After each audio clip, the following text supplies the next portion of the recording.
Izin bertanya Ustadz, apakah maksiat yang dilakukan seorang hamba dapat mendatangkan musibah atau kesulitan pada keluarganya atau hanya pada diri sendiri? Taib, syukron, jazakumullah khairan. Saudara-saudari, Bapak Ibu, jamaah rahimani wa rahimakumullah, dosa atau maksiat ini menjadi sebab segala macam musibah, segala macam keburukan. Al-Imam Ibnul Qayyim rahimahullah, ia menyebutkan akibat dari maksiat, ya, lebih dari 50 keburukan, ya, lebih dari 50 keburukan diakibatkan karena sebab dosa dan maksiat. Artinya maksiat adalah sebab dari semua keburukan, sebaliknya ketaatan, ketakwaan adalah sebab dari semua kebaikan. Inilah bedanya antara ketaatan dan maksiat, antara ketakwaan dengan dosa, ya.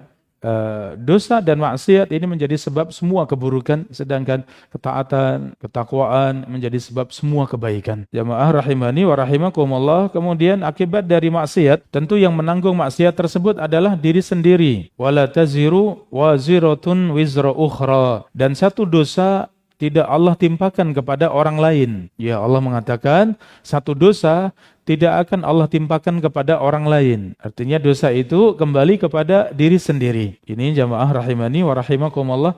Dosa itu kembali kepada diri sendiri. Ya, kecuali orang lain juga punya sebab untuk mendapatkan dosa tersebut atau mendapatkan musibah tersebut karena dosanya. Ini jamaah rahimakumullah, sebagaimana musibah ketika banyak ahli maksiat yang berbuat dosa, sedangkan orang-orang yang beriman, orang-orang yang berilmu, mereka membiarkan, mereka tidak mengingkari, mereka tidak amar ma'ruf nahi mungkar.